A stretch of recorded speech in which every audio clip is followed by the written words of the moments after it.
Today we're going to be making peanut butter and jelly sandwich cookies. And they are so cute and so adorable. And what I like the best is that you can keep the dough in the freezer most of the time. Just cut a couple pieces of it when you're having your grandkids over or you want a fun little snack. And you'll have yourself a peanut butter and jelly sandwich cookie. So good. Got some tomatoes. Now you can still.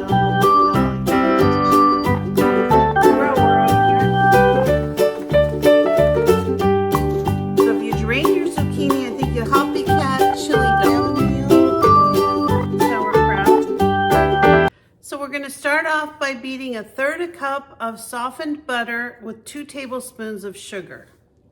All right, next we're going to add 1 egg. Now I'm actually doubling my recipe. This is a very small recipe, so I'm doubling it, but I'm giving you the recipe just for one recipe of this cookie dough mix. At this point, we're going to add 1/2 teaspoon of vanilla.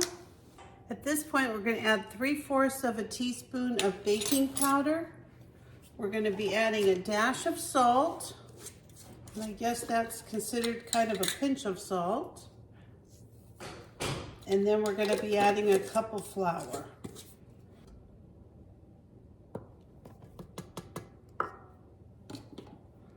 And then stir that flour in on low. And you can see why I use my KitchenAid mixer for these recipes, because these cookie dough recipes are so hard to mix, but the KitchenAid just flies through it. So the first step we've done is our basic sugar cookie recipe. And all we're gonna do now is just take this cookie dough.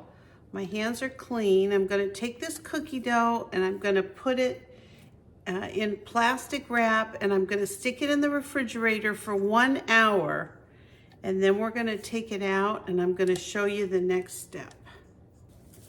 I'm going to stick this dough in the refrigerator for 1 hour, and then when we come back, I'm going to show you how I make peanut butter and jelly sandwich cookies. It's so cute.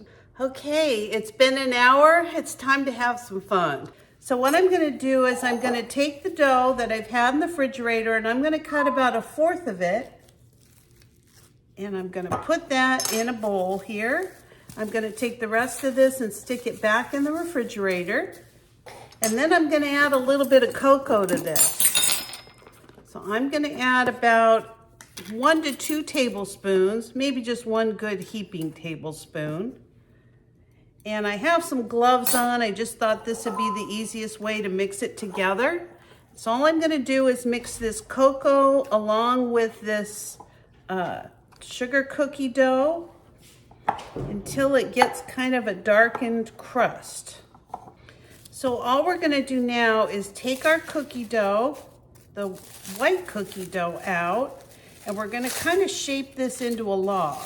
We want this to be a little bit smaller, not much. And I want it more of a square than a circle this time.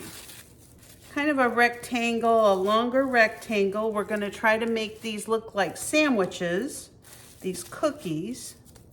So you can make them as big or as little as you like. All right, now we're going to do the cocoa one. So our cocoa log is going to be on the outside of our cookie dough. Just like this, our cocoa dough. And we want to roll this out so that it covers this little white cookie dough that we have.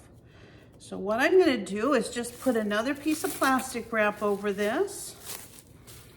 The one that we had covering the bowl. And I'm going to get out my roller.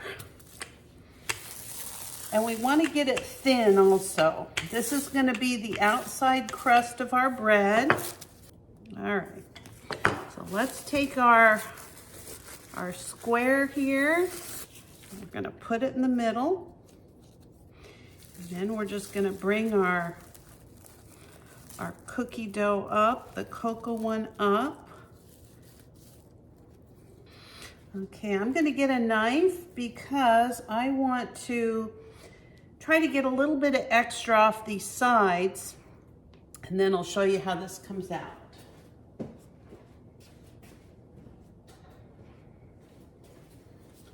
So I'm gonna kind of cut down these sides here.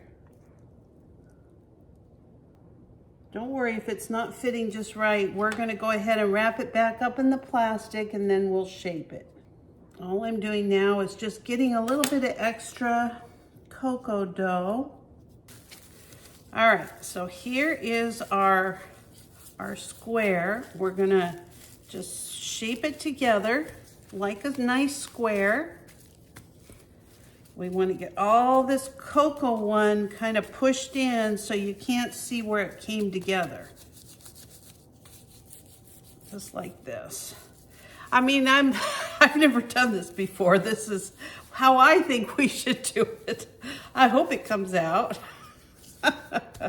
It did say shape it into more of a square shape than a... Okay, this is the moment of truth. We're gonna bake a couple cookies. All right. Okay, I've preheated my oven. I'm actually gonna take the edge of a wooden spoon here. I just wanna make a little indentation, kind of like you'd see on a sandwich bread. See how this works. And you might have to redo this, you know, after it's been frozen. All right, let's cut some of this and see what we got. I'm gonna turn it this way. See if it resembles a loaf of bread. All right, we're gonna cut 4 pieces. Okay, there's one. And I can see I'm gonna have to kind of, I think I'm gonna flatten these out a little bit. They look kind of fat to me. I've put them on a silicone. I think I'll do one more. All right, this is how my cookies look. I'm gonna go ahead and stick them in a preheated oven for approximately 10 minutes. And then I'm gonna go ahead and put the rest of these in the freezer for another day. These are the way my cookies came out. I think on the next batch, I'm not gonna do more today, but I would make a more pronounced, I would take the, you know, the end of the wooden spoon and I'd make that indentation much more pronounced. Because when the cookie bakes, it kind of bakes really large. But as soon as these cool a bit, I'm gonna show you how I decorate them. I got my grandkids coming in the next hour or so. So I'm gonna give them each a peanut butter jelly sandwich cookie. All right, our cookies are baked. I've got a brand new jar of strawberry rhubarb jam, and these came out of my garden. They're absolutely delicious jam. And all I'm gonna do now is take my cookies and I'm gonna add some peanut butter. I'll do that first, just like you're making a peanut butter and jelly sandwich. Who doesn't like peanut butter and jelly? Looks delicious.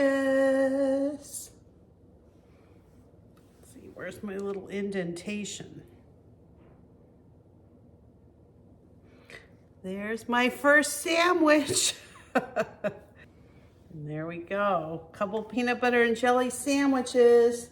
And we're gonna try this one ourselves. Okay, let's give this peanut butter and jelly sandwich a try. It's a mess. All right.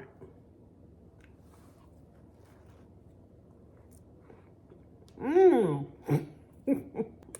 That is so good, I have to tell you. Mmm. Well, I'll be honest with you, I could eat a couple of those. They are so good. But I'm gonna save these for my grandkids. I only made a couple of them. So thank you for joining me. I hope you enjoyed this video. If you did, give it a like, a thumbs up, or ring the bell for future notifications. And of course, subscribe. And I'll see you next time. Bye-bye.